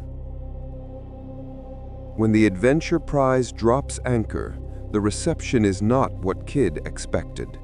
No welcome in committee, no formal greeting, no words from Bellamont. Instead, soldiers, armed, silent, waiting. A messenger reads a brief statement. Captain KIDD is to be placed under custody pending inquiry. The men stiffen. Some curse. Some back away. Some look at KIDD as though seeing their future vanish. KIDD lifts his hands. "I will go willingly." He means it. He is not here to run. He believes he can explain. He believes the truth will surface. He believes evidence will clear him. But the moment he steps into the custody boat, a strange, heavy sensation settles inside him, something between dread and resignation. The shoreline does not feel like home. It feels like a boundary, a place where the story changes shape, a place where the sea ends and another, harsher world begins. As KIDD is escorted toward confinement, some men look away, some watch silently. Palmer, eyes wet, whispers, "Captain, this isn't right." KIDD gives a small, tired smile. "We'll set it right," he says. But even as he speaks, he senses that the world beyond the harbor has already made up its mind. The voyage that began with hope and carried through hardship now slides into something far darker. Accusation, politics, judgment, history. And KIDD walks toward it, one steady step at a time. The sea behind him rolls gently, not mournfully, not triumphantly, just indifferently. It has carried him as far as it can, Now the rest must unfold on land. The moment William Kidd is taken into custody in the colonies, the air around him seems to grow heavier. Not physically, though the cuffs at his wrist do weigh more than they appear, but in a quieter, deeper way, as if the world he moves through has shifted subtly, pulling him toward a story that is no longer under his control. He walks onto the small custody boat with calm steps, his boots firm against the wooden planks.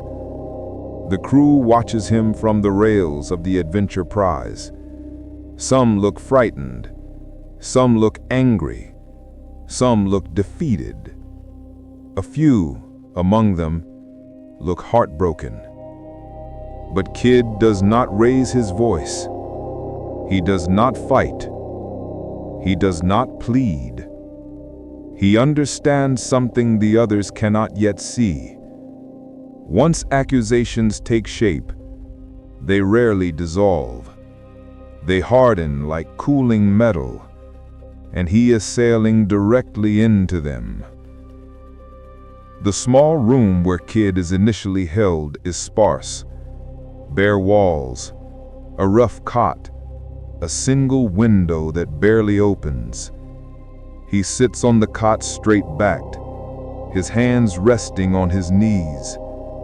Outside, distant voices rise and fall, but none speak of him directly.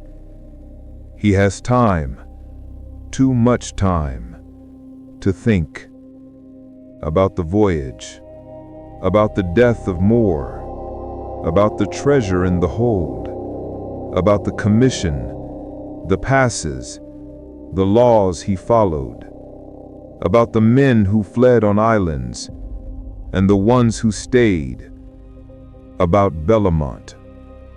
He remembers Bellamont warmly at first, the governor who once showed him respect, the man who believed in his mission, the political figure who had helped authorize the voyage in the first place.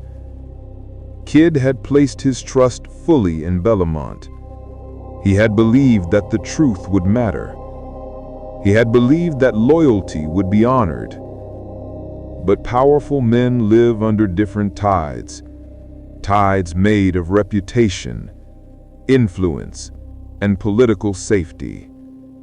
It is dangerous to rely on the promises of such men. Kidd exhales softly in the dim light. He knows that what comes next will not be simple. When Kidd is brought before Governor Bellamont, the exchange is not the warm reunion he had imagined. Bellamont appears uneasy, his eyes never quite meeting Kidd's. The governor's influence is fragile, his opponent sharp, his political enemies eager to blame someone for the failures and corruption of the age. Kidd can see it clearly now. Bellamont is being careful, painfully careful. Captain Kidd, Bellamont begins stiffly, there are serious charges raised against you. Kidd replies with steady respect. My lord, I acted under commission.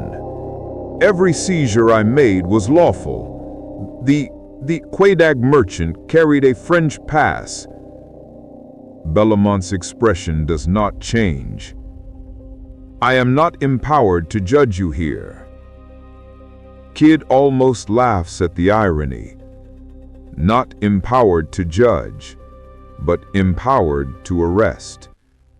Bellamont's words continue, measured and cold. You will be sent to London for trial. London, the heart of political storms, the place where reputations are broken like old rope. Kidd feels the floor tilt beneath him, not from the ship, this time from the realization that he has been abandoned, and not by enemies, but by the very man whose support he had relied on most. The voyage back across the Atlantic is a cruel mirror of his earlier one. No officer's quarters, no authority, no command. He is kept in a small, cramped cabin, guarded, watched, treated as a dangerous creature instead of a captain. The ship around him breathes the same familiar sounds, the creak of beams, the hiss of waves, the low hum of disciplined sailors. But now the noises feel distant, as though he hears them through thick glass. He eats simply, sleeps little, and spends long hours staring out the small porthole, watching the water pass beneath the ship. He remembers standing at the helm on nights when the sea was alive with moonlight, how he felt like part of something vast and hopeful. Now, he is simply cargo being transported for judgment. He reflects on every choice he made, not with regret, but with clarity. The law is the law. He had followed it. He had believed in it. But law is shaped by men, and men, he realizes, are far more dangerous than storms. When the ship finally reaches the London docks, gray clouds hang low over the harbor. Rain drizzles steadily, soaking through coats and hair. KIDD steps onto the pier surrounded by guards. People stare. Some whisper. Some point. Word has traveled fast, faster than ships, faster than truth. KIDD is a spectacle now, a story already half written in newspapers, pamphlets, taverns, and political chambers. Some say he is a monster. Some say he is a traitor. Some say he is a fool. Few say he might be innocent. From the moment he steps onto London soil, he senses how tightly the narrative already grips his name. Newgate is not a building. It is an ending. A place where men are held as cautions, where walls press in like judgment made of stone, where the air smells of damp and rust and time. KIDD is placed in a cell with thick bars, thin straw, and a single slit of a window where sunlight drips through like water. The hours crawl, days blur, weeks become a haze of footsteps, shouts, and silence. He learns the rhythms of the prison, when guards change, when food arrives, when the corridor is loudest, when it becomes unbearably quiet. He also learns which men whisper about him. Some speak of him with fear, some with curiosity, some with something like admiration, but no one speaks directly to him. He is alone with his thoughts. He thinks of Sarah, her face, her strength, her confusion and what must be reaching her from newspapers and rumors. He thinks of his children, growingly older in the time he cannot share. He thinks of the sea, its rolling silence, its certainty, the way it had accepted him without judgment. Land, he realizes, is far less forgiving. KIDD waits, for weeks, then months, preparing for a trial he cannot predict, preparing to argue before men who have already read accusations, preparing to defend himself without the evidence he needs. He requests documents, witnesses, passes seized from captured ships. Many of these requests vanish into bureaucratic holes. Some are outright refused. Yet KIDD remains calm. He has faith not in the mercy of the court, but in the clarity of truth. He had followed orders. He had obeyed the law. He had taken only what he believed legal. He had kept his men alive through storms and near mutiny. He believes these facts must matter. He believes justice must prevail. He believes a court of reason cannot condemn a man who acted in good faith. He still believes in reason, but not for long. The courtroom is filled long before Kidd enters.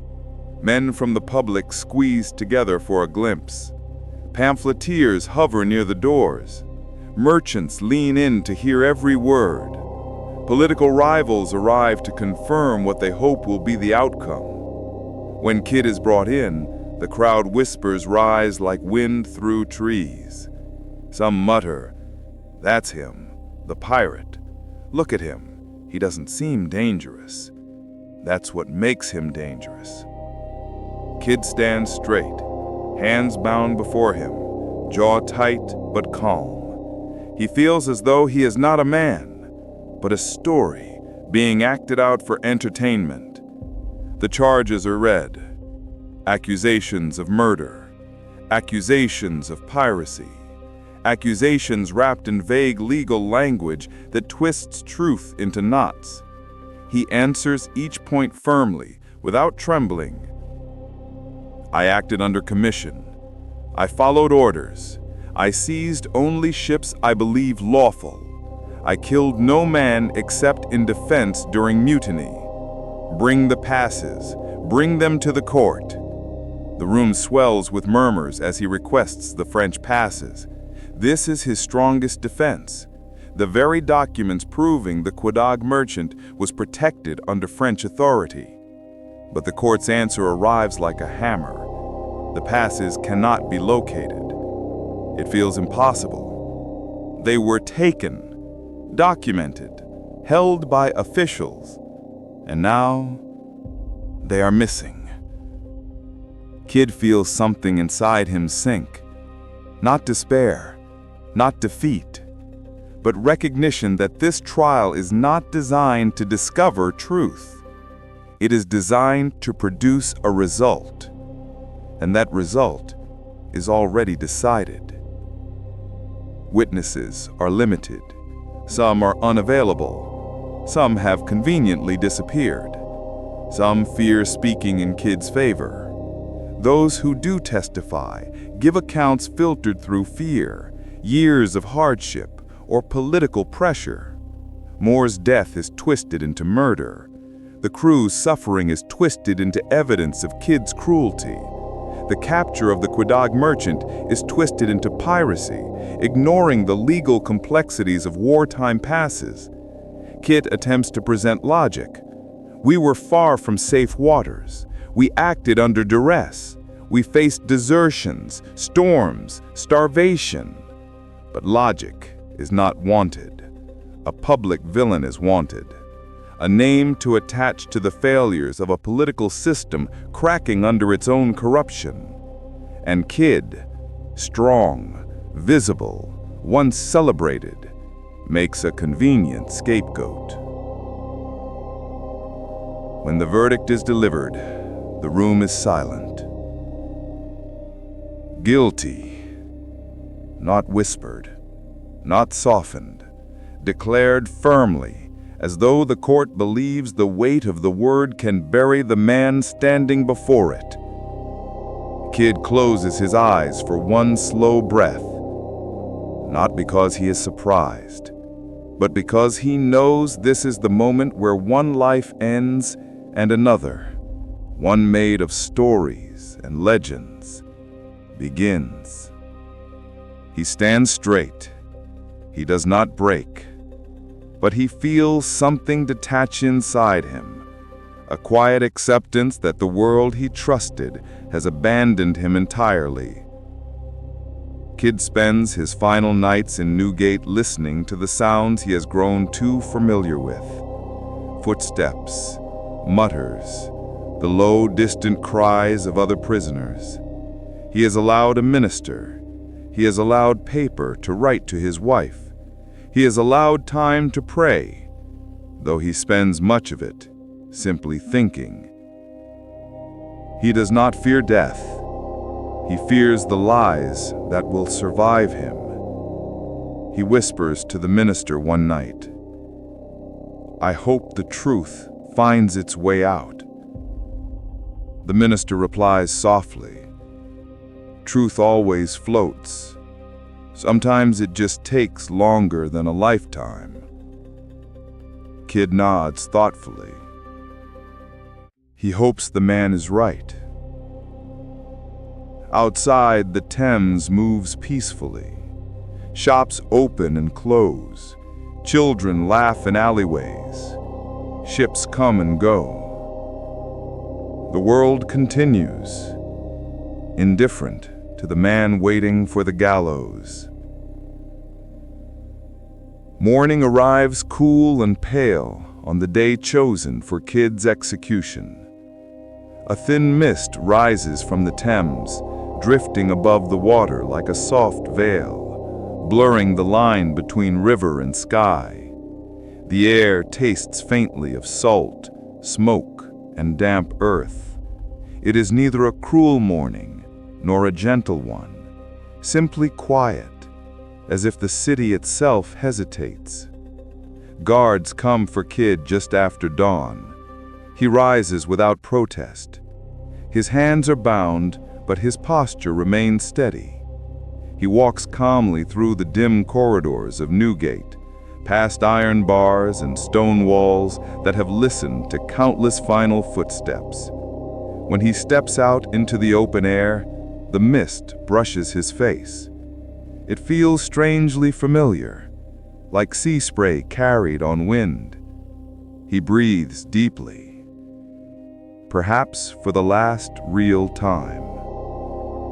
Crowds have already formed along the riverbanks. People climb onto moored boats, lean over railings, and fill the windows of nearby homes. Execution days are spectacles, rare breaks from the monotony of working life. Some look upon Kidd with curiosity, some with anger, others with quiet fascination. But Kidd does not look back at them. He looks at the river. The Thames flows steadily, indifferent to the people gathered on its shores. It has watched centuries of triumphs and tragedies, and now it watches him. It seems to whisper something he almost understands. Perhaps it is only memory. Perhaps it is only the soft hum of water. But it feels like a farewell. Kidd is escorted to the small platform at Execution Dock. The wooden structure stands just above the waterline, supported by beams stained from countless tides. By tradition, pirates must be hung where the river can wash beneath their bodies, so that judgment is witnessed not only by men, but by the sea. Ropes shift softly in the morning breeze. Guards step aside. A hush falls. Kidd stands at the center of the platform. The noose swings gently beside him. He studies it briefly, but not with fear. His gaze returns to the river. "It is a hard thing," he says quietly, "to die for a false tale." His voice carries farther than expected. Some people in the crowd tilt their heads, startled by the calmness in his tone. Some whisper. Some avert their eyes. But Kidd remains composed. He has known storms. He has known hunger. He has faced mutiny, loss, betrayal. This moment is simply another horizon. The executioner tightens the noose around Kidd's neck. The knot presses against his skin. The wood beneath his feet creaks as the trapdoor is prepared. A command is given. The trapdoor falls, and the rope snaps. Gasps break across the crowd. A murmuring ripples outward like a wind passing through a wheat field. Some cry out, "It's a sign! Prod has spared him! The rope broke for a reason!" Others argue loudly that it is merely a flawed rope, nothing more. But for a long moment, everything seems suspended, as if the world itself hesitates, unsure which path to follow. Kid lies on the platform, stunned but alive. Guards rush toward him. He lifts his head slightly, eyes glassy with pain and disbelief. Some historians will later say that he pleaded for mercy. Others will say he accepted his fate. But those who stood closest claim he whispered only one thing: remember the truth. Tradition, however, does not bend for omens. A new rope is brought forward, thicker, heavier, fresh. Kid is helped to his feet. His legs tremble, but his jaw sets firmly.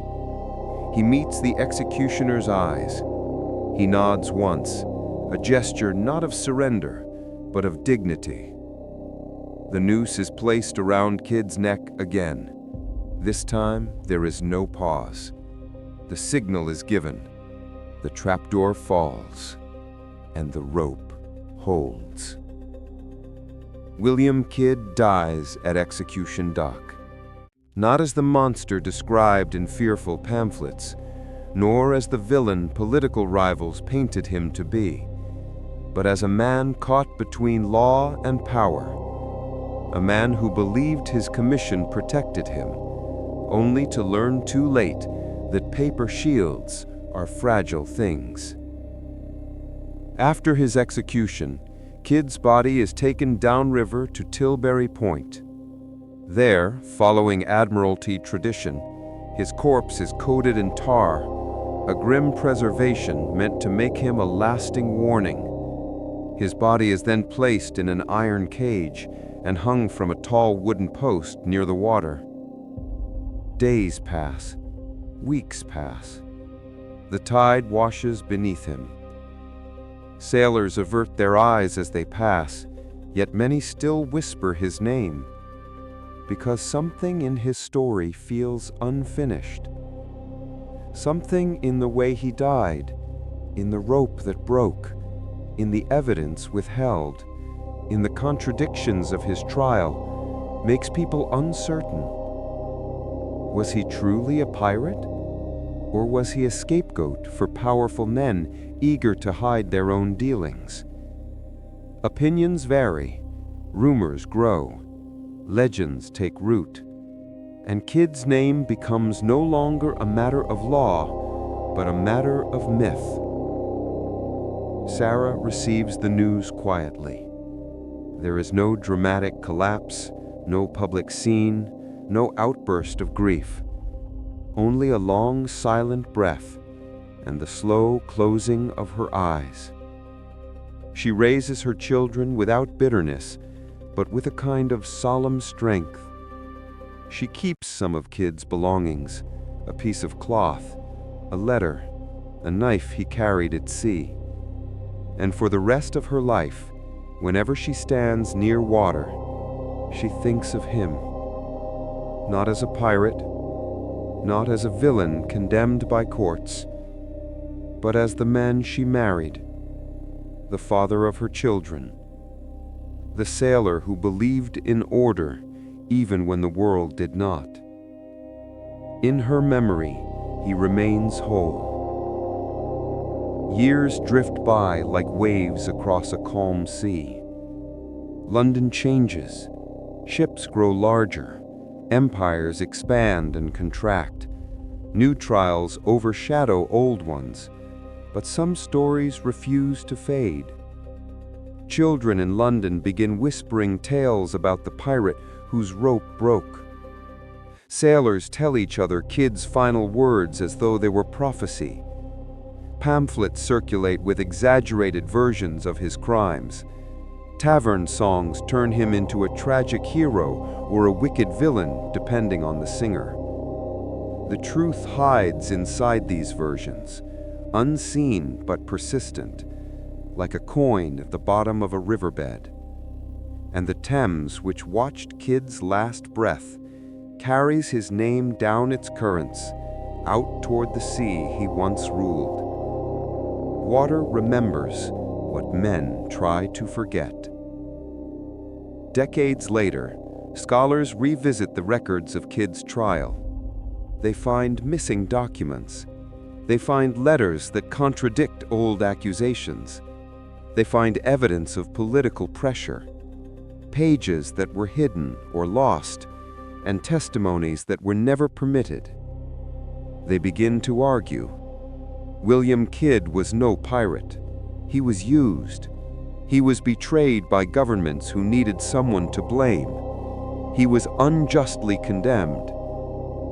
Others argue. He killed a man. He seized a ship. He knew the risks. And the debate begins anew. History cannot agree. Law cannot decide. Truth cannot surface easily.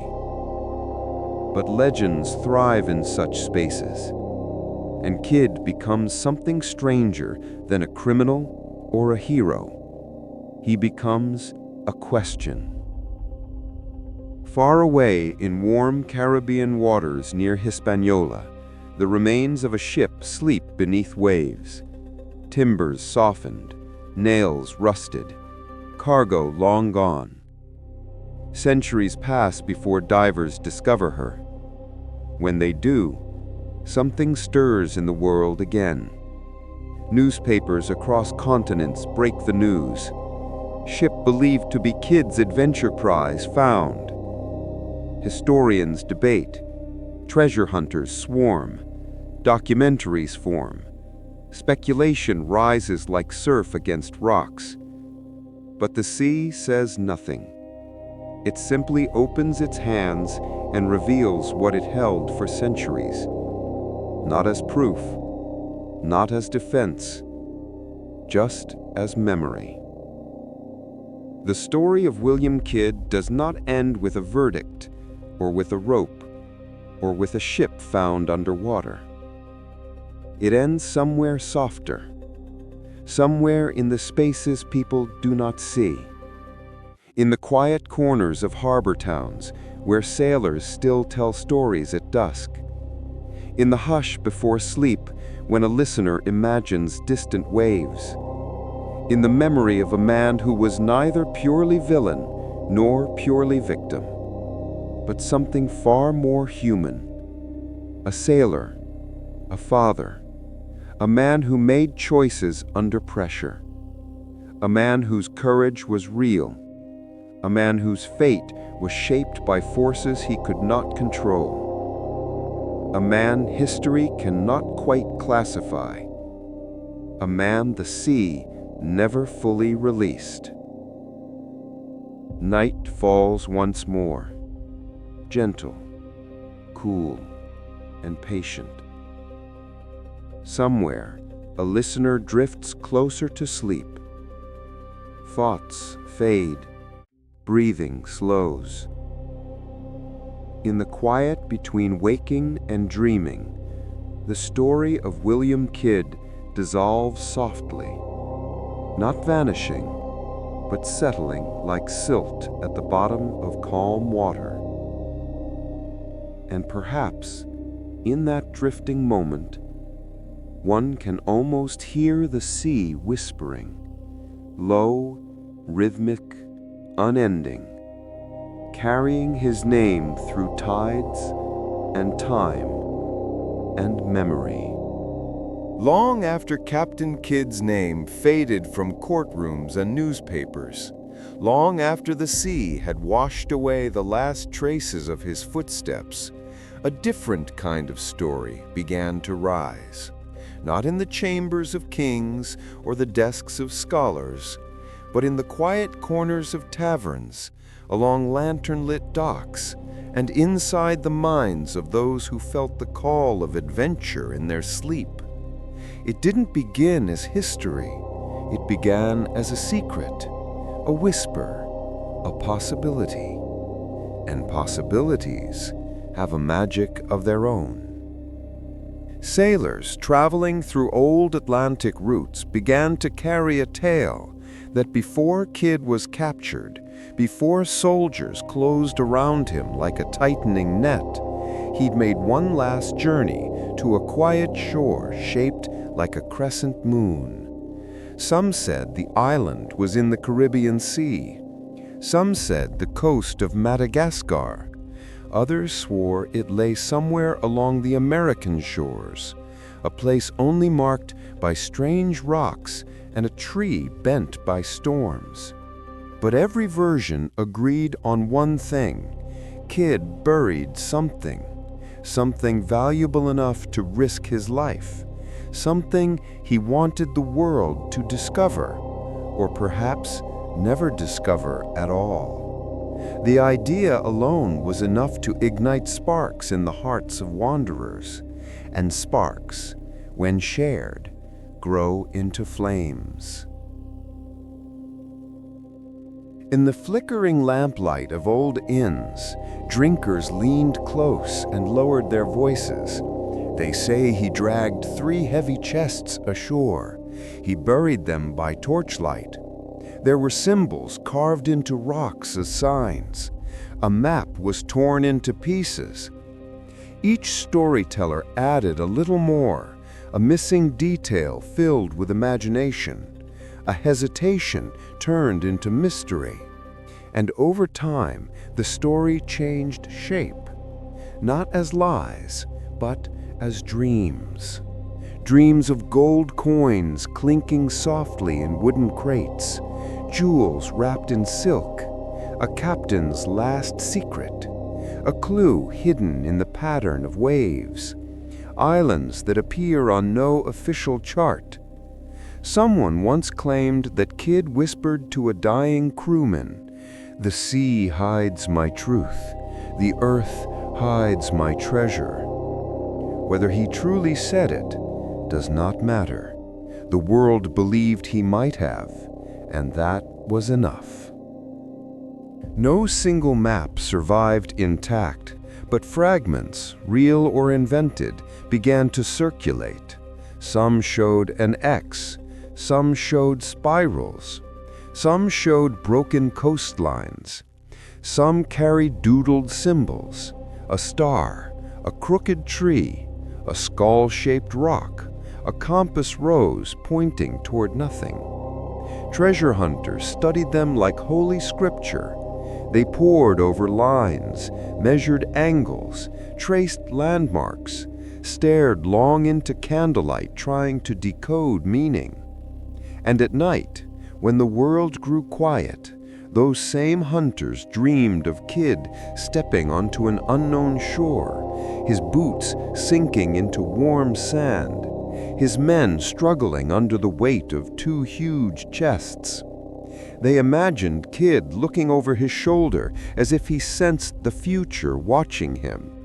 Then, with a slow breath, he lowered his treasure into the earth, a secret sealed beneath moonlit sky. Generations later, people still travel to places they've only seen on dusty maps. Gardiner's Island in New York, barren beaches of Nova Scotia, the volcanic coasts of Madagascar, Caribbean coves hidden behind thick jungle, small nameless islets where tides leave strange marks. They walk slowly, listening to wind whistle through palm leaves.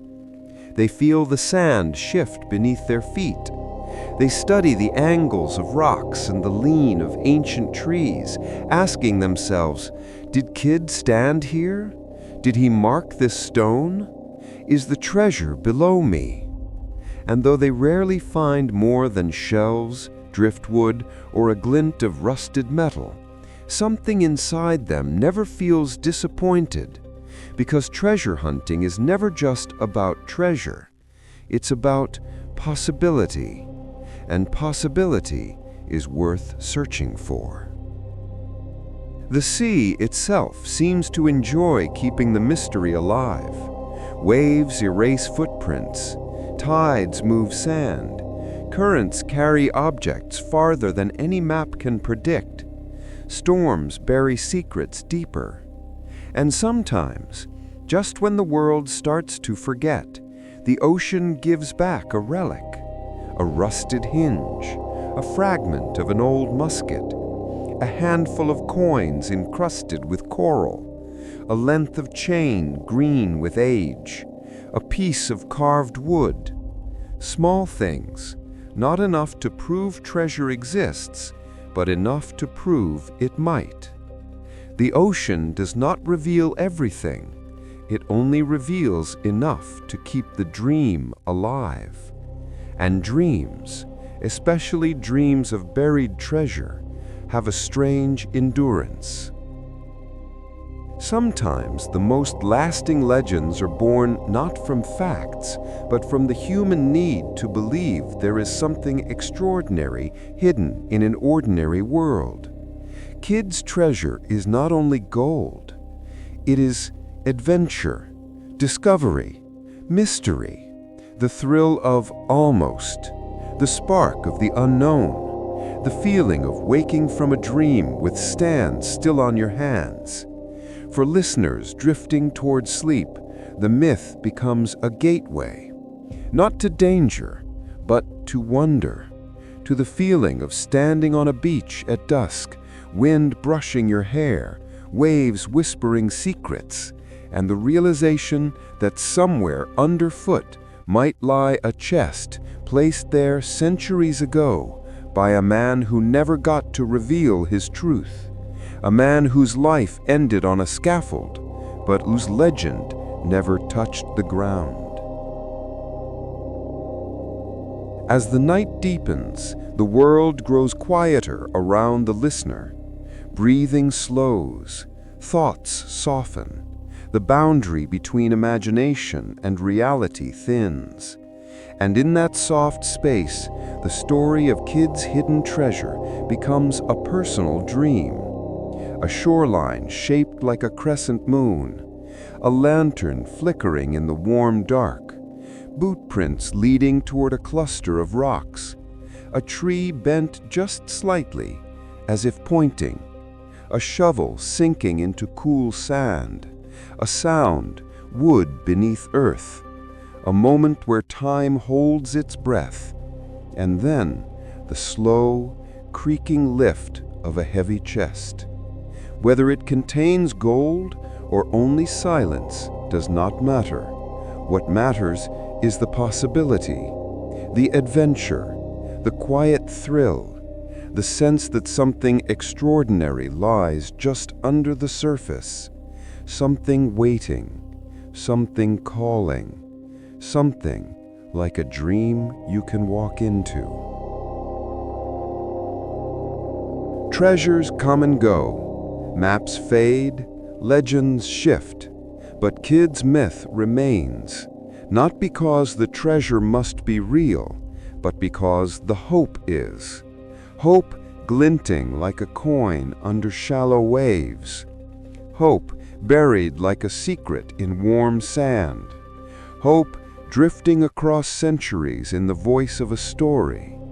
And tonight, as the listener slowly drifts into sleep, that hope settles gently, glowing faintly, warm as a lantern's flame, waiting for the next dreamer to follow it. Because somewhere, in a place no map can perfectly draw, beneath trees shaped by storms and sand shaped by tides, the sea still keeps a secret and whispers it to anyone willing to listen.